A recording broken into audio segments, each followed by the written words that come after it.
ನಮಸ್ಕಾರ.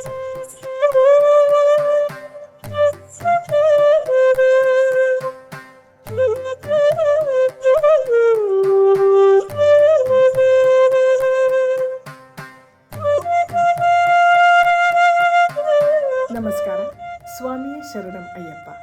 ಶಬರಿಮಲ ದೇವಸ್ಥಾನ ನಮ್ಮ ಭಾರತ ದೇಶಕ್ಕೆ ಬಹಳ ಪ್ರಾಮುಖ್ಯವಾದ ಒಂದು ಪುಣ್ಯಕ್ಷೇತ್ರ, ಧರ್ಮಕ್ಷೇತ್ರ. ಲಕ್ಷಾಂತರ ಜನ ಭಕ್ತಾದಿಗಳು ತಮ್ಮ ಮನಸ್ಸನ್ನು ಶುದ್ಧಿ ಮಾಡಲು ದರ್ಶನ ನೀಡ್ತಾರೆ. ಹಾಗೆ ಪರಿಸರವನ್ನು ಶುದ್ಧವಾಗಿಟ್ಕೋಬೇಕಲ್ವಾ?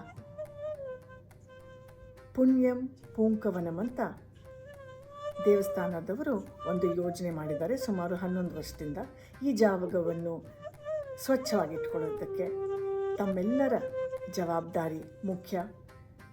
ನಾವೆಲ್ಲ ಸೇರಿಕೊಂಡು ಶಬರಿಮಲ ಪರಿಸರ, ಆ ಕಾಡು ಎಲ್ಲವನ್ನು ಸ್ವಚ್ಛವಾಗಿ ಇಟ್ಕೋಬೇಕು ಅಂತ ಕೇಳ್ಕೊತೀನಿ.